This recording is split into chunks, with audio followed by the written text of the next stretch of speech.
ओम शांति। आज 3 नवंबर 2022 के बाबा के अनमोल मधुर महावाक्य सुनेंगे। आज की मुरली में बाबा कहे, भक्तों की गंगा जल से बहुत प्रीत है। वैष्णव लोग तो गंगा जल ही हर बात में यूज करते हैं। बाबा कहे, भक्ति मार्ग में ये प्रीत क्यों है? क्योंकि वास्तव में संगम युग का तुम बच्चों का यादगार है। तुम बच्चों के ज्ञान से बहुत प्रीत है और इसीलिए परमात्मा भी आकर के ज्ञान गंगा को बहाते हैं और तुम बच्चे साक्षात ज्ञान गंगा बनते हो। सबको सृष्टि के आदि मध्य अंत का ज्ञान सुनाते हो। तुम्हारी बहुत प्रीत है ज्ञान गंगा से, इसीलिए उसी का यादगार भक्ति मार्ग में भक्तों की बहुत प्रीत है गंगा जल से। बाबा कहे, जब तुम सबको ज्ञान सुनाते हो तो कोई अंजलि लेता है, कोई लोटा भर कर लेता है और कोई उसी से जीवन को पावन बना देता है। तो इसीलिए सृष्टि के आदि मध्य अंत का ज्ञान जो बाबा ने दिया, जिसमें हर एक आत्मा का पार्ट अविनाशी है, एक का पार्ट न मिले दूसरे से और एक पार्ट दूसरे जन्म से भी नहीं मिलता है। इसी को ही बाबा कहे कुदरत कहा जाता है। तो सुनते हैं आज के बाबा के मधुर महावाक्य। ओम शांति। मीठे बच्चे, यह अनादि खेल बना हुआ है। इसमें हर एक पार्टधारी का पार्ट अपना अपना है। एक का पार्ट दूसरे से नहीं मिल सकता। यह भी कुदरत है। आज की मुरली से प्रश्न है, भक्ति मार्ग में गंगा जल को इतना मान क्यों देते हैं? भक्तों की इतनी प्रीत गंगा जल से क्यों? उत्तर है, क्योंकि तुम बच्चे अभी ज्ञान जल यानी ज्ञान अमृत से सदगति को पाते हो। तुम्हारी प्रीत ज्ञान से है, जिससे तुम ज्ञान गंगा बन जाते हो। हमारी प्रीत ज्ञान से है, जिससे तुम ज्ञान गंगा बन जाते हो। इसलिए भक्तों ने फिर पानी को इतना मान दिया है। वैष्णव लोग हमेशा गंगा जल ही काम में लाते हैं, परंतु पानी से कोई सदगति नहीं होती। सदगति तो ज्ञान से होती है। ज्ञान सागर बाप तुम्हें सृष्टि के आदि मध्य अंत का ज्ञान देते हैं। आत्मा को पावन बनाने का साधन पानी नहीं, उसके लिए तो ज्ञान और योग का इंजेक्शन चाहिए, जो एक बाप के पास ही है। आज की मुरली से पहले गीत बजा है, तकदीर जगा कर आई हूं। ओम शांति। मीठे मीठे बच्चे जानते हैं कि यह ज्ञान मार्ग है, जिससे सदगति होती है अथवा स्वर्ग का राज्य भाग्य मिलता है। इसलिए इनको पाठशाला कहो अथवा कॉलेज कहो, यूनिवर्सिटी कहो, बात एक ही है। यूनिवर्सिटी में बड़ी विद्या, उनमें छोटी विद्या मिलती है। यूनिवर्सिटी में बड़ी विद्या और बाकी में छोटी विद्या मिलती है तो सब पाठशालाएं। पाठशाला में कमाई के लिए पढ़ते हैं। तुम बच्चे जानते हो, हमारी ये गुप्त पढ़ाई है। बेहद का बाप आकर आत्माओं को पढ़ाते हैं। आत्माएं ही पढ़ती है। अगर श्री कृष्ण भगवान होता तो तुम्हारा बुद्धि योग उनके चित्र की तरफ जाता, उनकी तरफ कशिश होती। उनके चित्र बिगर तुम रह नहीं सकते। परंतु श्री कृष्ण तो भगवान है नहीं, तो उल्टा समझने के कारण मनुष्य को श्री कृष्ण की ही याद रहती है। जिस्मानी याद तो बड़ी सहज है। बाबा कहे जिस्मानी याद तो बड़ी सहज है, रूहानी याद में मेहनत है। पूछते हैं बाबा कैसे याद करें, किसको याद करें? श्री कृष्ण का चित्र तो स्वीट है, परम पिता परमात्मा तो निराकार है। वह खुद कहते हैं मैं इस बुजुर्ग शरीर में बैठ तुम बच्चों को फिर से सहज राजयोग और ज्ञान सिखलाता हूं। है बहुत सहज, सिर्फ बाप को याद करना है। शिव बाबा को याद तो करते हैं ना। बनारस में कहते हैं शिव काशी, फिर कहते विश्वनाथ गंगा। विश्वनाथ ने गंगा लाई, अब पानी की गंगा की तो बात नहीं। ज्ञान सागर ने यह ज्ञान गंगाएं लाई है, तो ज्ञान गंगाओं को जरूर ज्ञान देने वाले ज्ञान सागर बाप की याद रहनी चाहिए। हे ज्ञान गंगाएं, अगर तुम अपने को ज्ञान गंगा समझते हो तो ज्ञान सागर को याद करो। बाबा कहे हे ज्ञान गंगाएं, अगर तुम अपने को ज्ञान गंगा समझती हो तो ज्ञान सागर को याद करो। जो अपने को ज्ञान गंगा नहीं समझते वह अज्ञानी ठहरे। कितनी बड़ी बात बाबा ने कही। जो अपने को ज्ञान गंगा नहीं समझते वह अज्ञानी ठहरे। तुम बच्चे जानते हो हमको ज्ञान सागर ने सृष्टि के आदि मध्य अंत का ज्ञान दिया है। अब हमको फिर सबको जाकर ज्ञान अमृत देना है। बाबा ने हम बच्चों को दिया सृष्टि के आदि मध्य अंत का ज्ञान, और अब हमको फिर सबको जाकर ज्ञान अमृत देना है। फिर कोई अंजलि लेते, कोई लोटा भरते। वैष्णव जो होते हैं उनकी गंगा जल से प्रीत रहती है, वह हमेशा गंगा जल काम में लाते हैं। तुम्हारी फिर इस ज्ञान से प्रीत है, क्योंकि इस ज्ञान से तुम सदगति को पाते हो। शिव बाबा ने यह ज्ञान दिया है कि तुम आत्मा मुझ बाप को याद करो। वर्षे को भी तुम जान गए हो, ये कौन समझाते हैं? परम पिता परमात्मा। कब स्वप्न में भी किसको यह ख्याल नहीं आएगा कि परमात्मा से वर्षा कैसे मिलता है। परम पिता परमात्मा के बिगर ये बेहद का वर्षा मिल न सके। परम पिता माना सभी मनुष्य मात्र का क्रिएटर, तो रचना का पिता हुआ ना।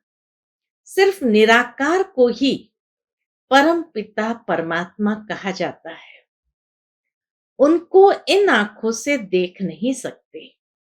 परम पिता परमात्मा को इन आंखों से देख नहीं सकते। भक्ति मार्ग में दिव्य दृष्टि से देखा जाता है। यहां भी तुमने आत्मा का साक्षात्कार नहीं किया है। बाबा कहे सिर्फ दिव्य दृष्टि से ही भक्ति मार्ग में भी देखा जाता, बाकी यहां भी तुमने आत्मा का साक्षात्कार नहीं किया है। फिर भी अपने को आत्मनिश्चय करते हो। न आत्मा को देखा, लेकिन आत्मा का ज्ञान जो मिला उसको यथार्थ रीति समझा। इसलिए बाबा कहे आत्मनिश्चय करते हो, जानते हो आत्मा अविनाशी है। आत्मा निकलने से शरीर कोई काम का नहीं रहता। यह तो सब जानते हैं। आत्मा एक शरीर छोड़ दूसरा लेती है, परंतु आत्मा क्या चीज है ये कोई को पता नहीं। आत्मा बिंदी मिसल अति सूक्ष्म ते सूक्ष्म है, जो भ्रुकुटी के बीच निवास करती है। बिल्कुल छोटी सी आत्मा है, वही सब कुछ करती है। आत्मा नहीं होती तो यह कर्मेंद्रियां भी चल न सके।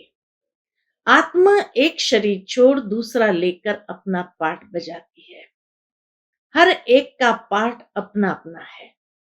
एक न मिले दूसरे से। एक्टर कभी एक जैसे नहीं होते हैं। इस खेल को कोई भी समझ नहीं सकते हैं।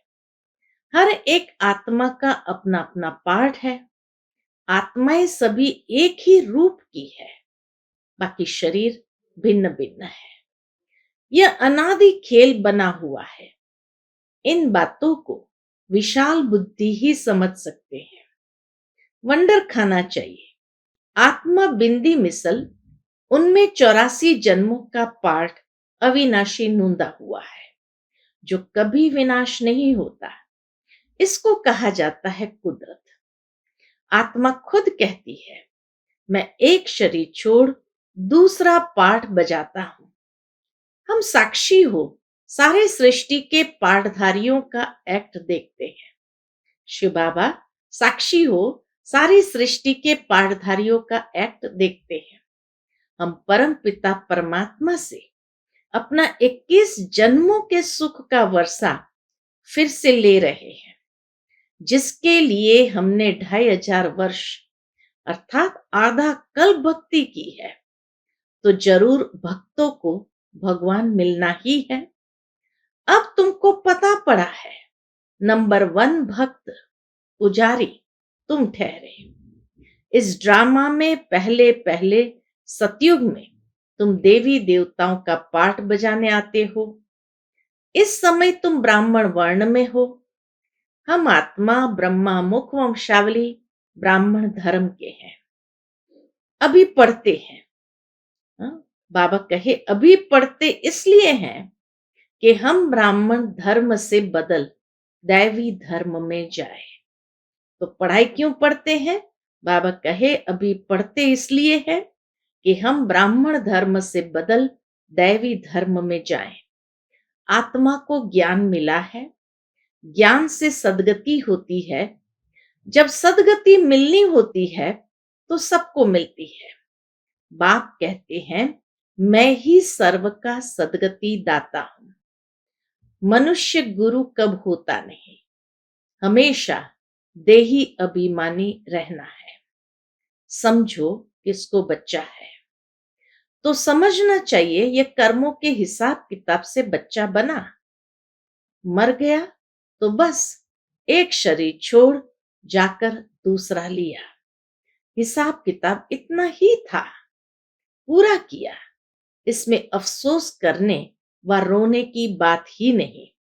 साक्षी हो खेल देखना है। तुम बच्चे जानते हो, हम 84 जन्म लेते हैं। सतयुग में हम देवी देवता थे। पहले तुम कुछ नहीं जानते थे।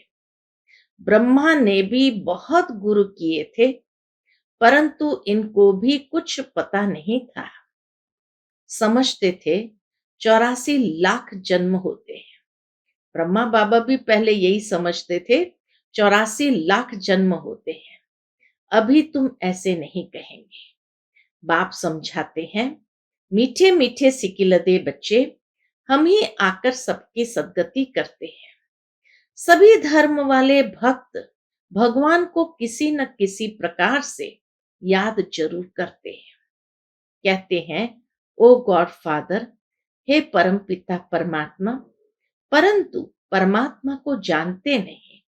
सिर्फ इतना समझते हैं, परम पिता परमात्मा परम धाम में रहते हैं। परंतु हम वहां कैसे जाएं? हम तो जा नहीं सकते। सतयुगी देवताएं भी नहीं जा सकते। उनको 84 जन्म लेने हैं। वहां सुख है, वहां ख्याल भी नहीं होता। सतयुग में सुख है तो ख्याल भी नहीं होता कहां जाने का। बाप को भी याद नहीं करते। कहते हैं, दुख में सिमरण सब करे, सुख में करे न कोई। बाप समझाते हैं, हम तुमको स्वर्ग का मालिक बनाते हैं। वहां तुम सदा सुखी रहेंगे। कल्प को लाखों वर्ष आयु दे दी है। यह है भूल। भक्ति में मुंझारा बहुत है। दर दर धक्का खाना, जब तब तीर्थ आदि करना, सब भक्ति मार्ग है। आधा कल्प भक्ति मार्ग चलता है। यह भी खेल बना हुआ है। बाप कहते हैं, सब बच्चे ड्रामा के वश है। मैं भी भल क्रिएटर डायरेक्टर करण करावनहार हूं, परंतु मैं भी ड्रामा के वश हूं। सिवाय एक टाइम एक शरीर के दूसरे कोई शरीर में आ नहीं सकता। ईश्वर के लिए भी एक कायदा है, एक टाइम एक शरीर के से दूसरे शरीर में आ नहीं सकता। कहते हैं सदैव दादा के तन में आएगा और इनको ही ब्रह्मा बनाएगा। कई लोगों को सवाल, क्या सदैव दादा के तन में ही आएगा, इनको ही ब्रह्मा बनाएगा? तो बाबा क्या कहते हैं, हाँ, पहले पहले इनका ही जन्म लक्ष्मी नारायण था ना, फिर इनको ही आदि देव आदि देवी बनाएंगे। इस दिलवाड़ा मंदिर में शिव का भी चित्र है, आदि देव आदि देवी भी है, बच्चे भी है, सब तपस्या में बैठे हैं। ऊपर में स्वर्ग भी है, पूरा यादगार खड़ा है। तुम यहाँ बैठे बैठे दैवी झाड़ की स्थापना कर रहे हो। वह है जड़ चित्र, यहाँ तुम चैतन्य में बैठे हो। दिलवाड़ा में जड़ चित्र है और यहाँ तुम प्रैक्टिकल में चैतन्य में बैठे हो। तुम स्वर्ग की स्थापना कर रहे हो। कैसे? श्रीमत पर। जो अच्छी तरह पढ़ते पढ़ाते हैं वह ऊंच पद पाते हैं। लक्ष्मी नारायण ने क्या पुरुषार्थ किया होगा? तुम भी पुरुषार्थ कर रहे हो। इसलिए फिर से देवता बने तो जरूर देवताओं ने पिछले जन्म में पुरुषार्थ किया होगा। मनुष्य मृत्यु लोक में रहते हैं, देवताएं अमर लोक में रहते हैं। भारत अमर लोक था, फिर मृत्यु लोक हुआ है, अभी है संगम। इनको कुंभ का मेला भी कहा जाता है। कुंभ का सच्चा सच्चा मेला यह है, आत्मा परमात्मा मिलते हैं। यह है सच्चा सच्चा कुंभ मेला। अनेक बार मिले होंगे, अनेक बार मिलने वाले हैं। कोई तो पुरुषार्थ कर पूरा वर्षा लेंगे, कोई फिर चले जाएंगे। परवानों का मिसाल है ना, फेरी पहन करके चले जाते हैं। कोई तो पूरा वर्षा लेने का पुरुषार्थ करते, कोई फिर चले भी जाते हैं। आते तो बहुत है। तुम बच्चों को निश्चय है कि यह हमारा बाप दादा है। हम ब्रह्मा कुमार कुमारियां हैं। ब्रह्मा भी शिव का बच्चा है। हम धर्म के बच्चे हैं। बाप के बच्चे तो सब कहलाते हैं, परंतु जो हम बीके कहलाते हैं तो गोया हम शिव वंशी ब्रह्मा कुमार कुमारियां हो गए। शिव बाबा है दादा, उनको मुख्य बालक एक है, एक से फिर दूसरे पैदा होते हैं। तुम जानते हो हम ब्रह्मा मुख वंशावली ढेर है, ढेर होते जाएंगे। पढ़ाने वाला शिव बाबा है। ब्रह्मा की आत्मा भी मुझको याद करती है, तुम्हें भी याद करना है। सृष्टि चक्र को याद करेंगे तो चक्रवर्ती राजा बनेंगे। अभी तुम स्वदर्शन चक्रधारी बनते हो। तुम्हारे में भी नंबरवार ये सिमरन करते हैं। गाया जाता है ना, सिमर सिमर जीवन मुक्ति पाओ। वहां दुख होता नहीं। यह तो पुरानी दुनिया है, ये शरीर भी पुरानी जुत्ती है, घड़ी घड़ी चत्तियां लगती रहती है।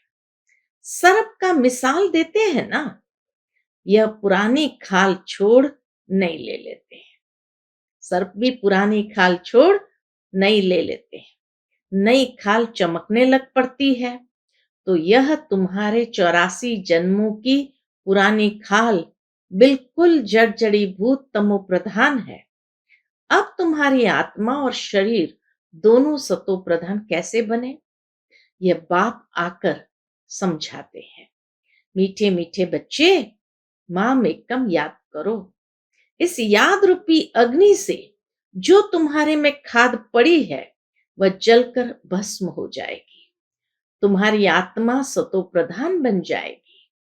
फिर यह पुराना शरीर छोड़ आत्मा जाकर दूसरा शरीर लेंगी। बाप की याद से ही विकर्म विनाश होंगे। भक्ति मार्ग में भी सिमरण करते हैं ना, नाम जपते हैं, पूजा करते हैं, उनको स्नान आदि कराते हैं। यहाँ तो शिव बाबा को स्नान आदि नहीं कराना है, वह तो अशरीरी है। शिव के मंदिर में कभी शिव को कपड़ा आदि पहनाकर श्रृंगारते हैं क्या? श्री कृष्ण को, लक्ष्मी नारायण आदि को तो कितना श्रृंगारते हैं, निराकार का क्या श्रृंगार करेंगे? तो बाप कहते हैं, तुम मुझ निराकार शिव की पूजा क्यों करते थे? जरूर कुछ मैं करके गया हूं, तब तो तुम पूजा आदि करते हो। तुम आत्माएं निराकार हो, मैं भी निराकार हूं। तुम पुनर्जन्म लेते हो, मैं पुनर्जन्म नहीं लेता।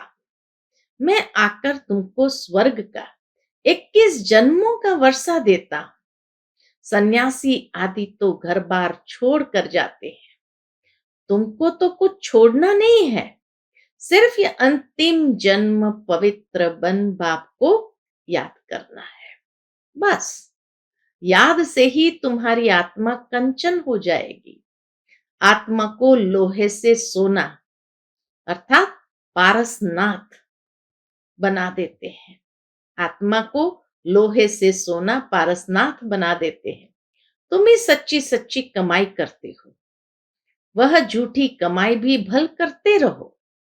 साथ साथ यह भी करो, कोई भी पाप नहीं करना है। सर्जन तो एक है, हर एक के कर्मों के हिसाब की बीमारी अपनी है। बाप से कोई पूछे तो झट बताएंगे कि ऐसे ऐसे करो। एक बाप ही कर्मातीत अवस्था में ले जाने वाला है। यह है अविनाशी सर्जन की मत। हर एक के जो जो बंधन है वह आकर पूछो। बच्चियां तो पति को भूं भूं कर साथ में ले आती है, उनको समझाती है, पवित्र बनने बिगर तो स्वर्ग में जा नहीं सकेंगे। मरना तो सभी को है ही, यह भी समझ की बात है। मृत्यु लोक का यह अंत है, यह है संगम। अमर लोक की स्थापना हो रही है। अभी हम बाप का बनकर अर्थात ब्राह्मण बनकर फिर देवता बनेंगे, फिर क्षत्रिय वैश्य शूद्र बनेंगे। यह मंत्र कितना अच्छा है, फिर भी तुम भूल जाएंगे।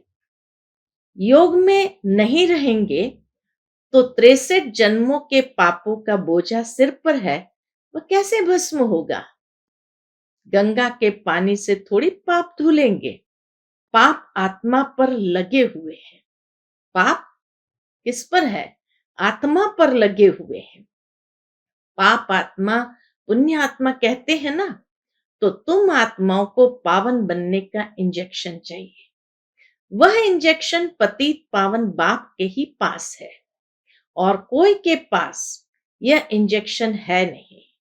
इसलिए सब पुकारते हैं, हे पतित पावन आओ। आकर के हम पतितों को ज्ञान इंजेक्शन दो तो हम पावन बने। अब बच्चों को यात्रा पर तो चलना है ना, उठते बैठते सदैव यात्रा पर रहो। बाप और घर को याद करो तो कमाई जमा होती रहेगी। अच्छा, मीठे मीठे सिकिलदे बच्चों प्रति माता पिता बाप दादा का याद प्यार और गुड मॉर्निंग। रूहानी बाप की रूहानी बच्चों को नमस्ते। हम सब रूहानी बच्चों की रूहानी माता पिता बाप दादा को याद प्यार, गुड मॉर्निंग और नमस्ते। नमस्ते। शुक्रिया बाबा, शुक्रिया। आज की मुरली से धारणा के लिए मुख्य सार है। पहली पॉइंट, साक्षी हो, हर एक पाठधारी का पाठ देखना है।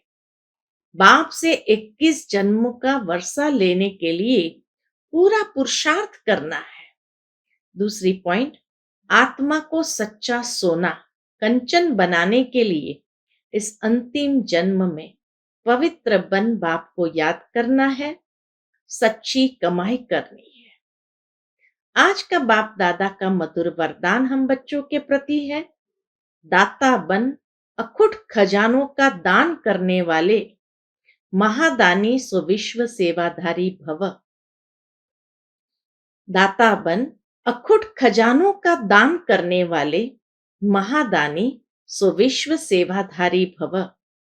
सदा याद रखो कि बाप द्वारा जो भी अखुट खजाने मिले हैं वह देने ही है।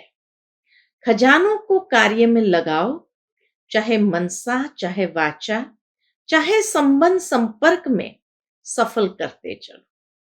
दाता के बच्चे एक दिन भी देने के बिना रह नहीं सकते। विश्व सेवाधारी को हर दिन सेवा करनी ही है। अगर वाचा का चांस नहीं मिलता तो मनसा करो।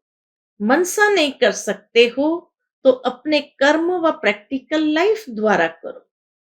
जितना आप मनसा से, वाणी से स्वयं सैंपल बनेंगे तो सैंपल को देखकर स्वतः सब आकर्षित होंगे।